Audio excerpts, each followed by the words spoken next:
The controversial televangelist was a polarizing figure, emboldening conservative Christians while alienating many liberals, but there's no question about the impacting legacy Falwell leaves behind. Joining us now is Republican strategist Ralph Reed and author of God Is Not Great, columnist Christopher Hitchens, who made news last night with his harsh critique of the Reverend. Christopher, let me start with you here and talk about the things you've said, which obviously we know where you stand on religion, we know where you stand on Reverend Falwell. By being so angry about what his legacy was and is, are you not hurting his family and others who may have no dog in that hunt, but who would just like a few moments to celebrate his life and have some peace? Well, I don't care whether his family's feelings are hurt or not, but if they are, they can take comfort from the extraordinary piety and stupidity and, generally speaking, uniformity of the coverage of the man's death. It is, after all, was said by the supposed Jesus of Nazareth to his followers that they must expect to be mocked for their beliefs, because their beliefs will appear to many people to be ridiculous, if not worse than that, and that they are to take it for granted that they will be ridiculed. That's true, I think, of the most devout and serious and thoughtful Christian, but for a vulgar fraud and crook like the Reverend Falwell, it's an obligation to say what one thinks about him, or be left off the air and have people like yourselves broadcasting only piety. And that whatever. I'm not broadcasting only piety. I did my radio show, and now we're having you on here to talk about your view, very different than what else the media is saying. You're having me on and then arguing that maybe it's bad taste to have me on. I don't think that's very hospitable. Well, I thought it was a legitimate question, because I think people are wondering. Yeah, well, I've answered it. I've answered the question. You have, and I will now move on to Ralph Reed, now that you've answered that question. Ralph, does Christopher Hitchens have a point? It is a free speech issue. He was a polarizing figure, Reverend Falwell was, and there are many people, maybe not all of them feeling as strong as Christopher Hitchens, but who feel that Reverend Falwell was indeed a polarizing figure. He said things that offended many Americans. Well, you know, look, any time, Alan, that you are an agent of change the way Dr. Falwell was, who had the kind of impact that he had on American religion, on our culture, and on our politics, he was one of the most important historical figures of the last 50 years in each of those areas, ending the self-imposed exile of evangelicals from civic and cultural engagement, and I think transforming them into one of the most important and vibrant and energetic constituencies in the entire electorate. No one does that, liberal or conservative, Republican, Democrat, of any faith. Well, and not stir controversy. But it's just my belief as an American, not as a conservative, not as somebody of any particular denominational background or faith, but just as an American, in terms of elevating the civility of our discourse, that when somebody dies, that we ought to show a measure of respect and appreciation for their family and for their loved ones and for those who are grieving right now, and our thoughts and prayers ought to be with them, regardless of whether we agreed with Dr. Falwell. Christopher Hitchens. Oh, come on. Play the world's smallest violin. Listen, he established a business, a racket, in my opinion. He was a religious businessman in the same way as Mr. Ralph Reed is a religious entrepreneur. He's left the business to his children. It's a hereditary job.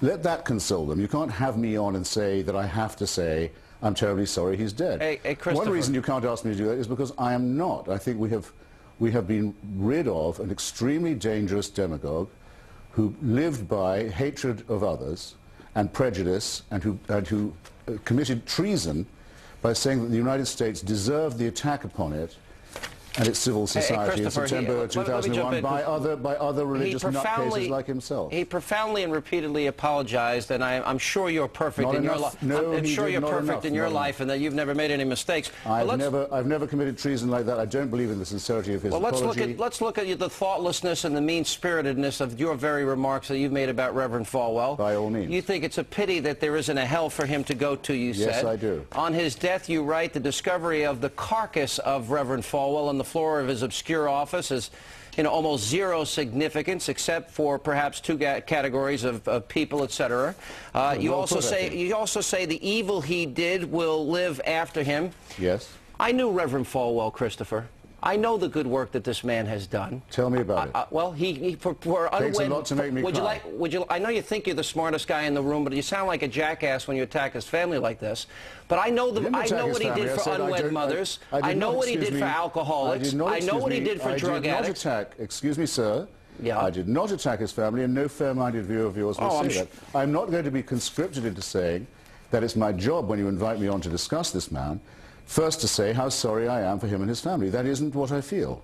You, no doubt, as a Christian, or whatever you are, require hypocrisy of people. I'm sorry you're asking the wrong person. I'm not asking for... no, but I am asking for human decency, and if you don't think it has an impact on his family, to use even the phrases tonight, that he's vulgar, fraud, and a crook, and then to say that the discovery of his carcass, I think you are incredibly mean, incredibly selfish, and incredibly thoughtless. You invited me, sir, to give my opinion of the departed. I give it to you, and you say, well, might that not upset his family? I said it while he was alive. You give his opinion might that not have upset his family too? You give the opinion about him, and I'm giving the opinion about you and the thoughtlessness of your remarks here. And I'm really calling for any human decency that you may have in your pseudo-intellectually superior mind of yours. More of the debate on this coming up in a moment. And later, an unbelievable video of a toddler. And we continue now. Republican strategist Ralph Reed and columnist and author Christopher Hitchens. You know, Christopher, I interviewed you a little bit about your book just a short time ago. It made me think a lot. Jerry Falwell, because I do know him, he does a lot for people that are in trouble. He gave a lot of scholarships to his school. He helped women that were pregnant and needed help. He'd give them food and a place to live and an education. He did a lot to people that are alcoholics and et cetera, et cetera. You have your hostility towards religion, and that's without saying.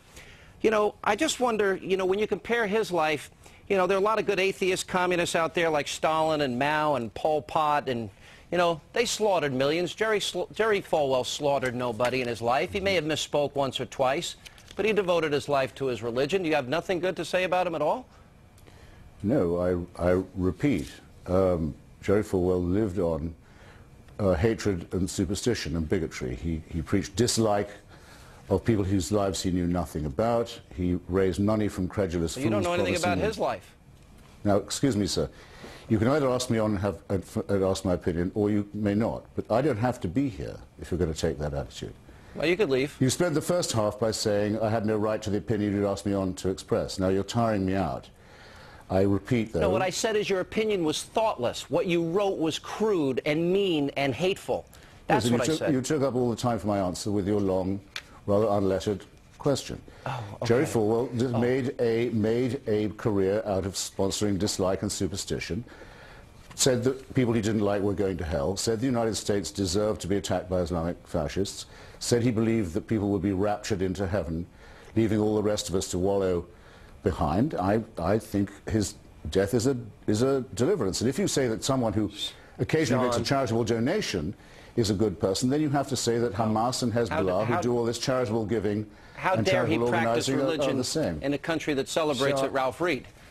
Sean, you know, look, and why not a word now from the friend of Jack Abramoff? Well, we only have a moment here, Ralph. Here's an important question about... Well, let me get Ralph in here. Here's an important question about Jerry Falwell. That's all it needs now. Let's hear from the Abramoff faction. We only have a moment left. Ralph gets to speak, too. Artists. You should be ashamed of yourselves. Hold on, Christopher. Ralph, the big controversy about Jerry Falwell was he fused religion and politics. And that's what people will be debating, I guess, going forward. And after he said he would not do such a thing, would Jesus have advocated the GOP, and was he right to bring in and marry those two and give that impression? We only have a very short time left, Ralph.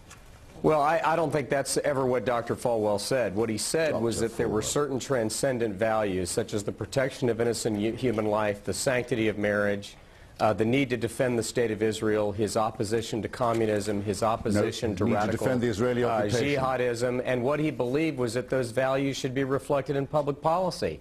And I think that, you know, when you have a community of Liberty University with its 10,000 students in residence, you have 22,000 members of his church, you have millions of others of people who looked up to him and admired him, I would really hope that people like Christopher would show the decency and respect to let those people mourn and remember his memory without being torn down and attacked. Tell it your business partner. Good try, Christopher. Tell it your personal friend of mine, and I'll miss him. When we come back, a toddler gets too close to a dancing performance in Times Square.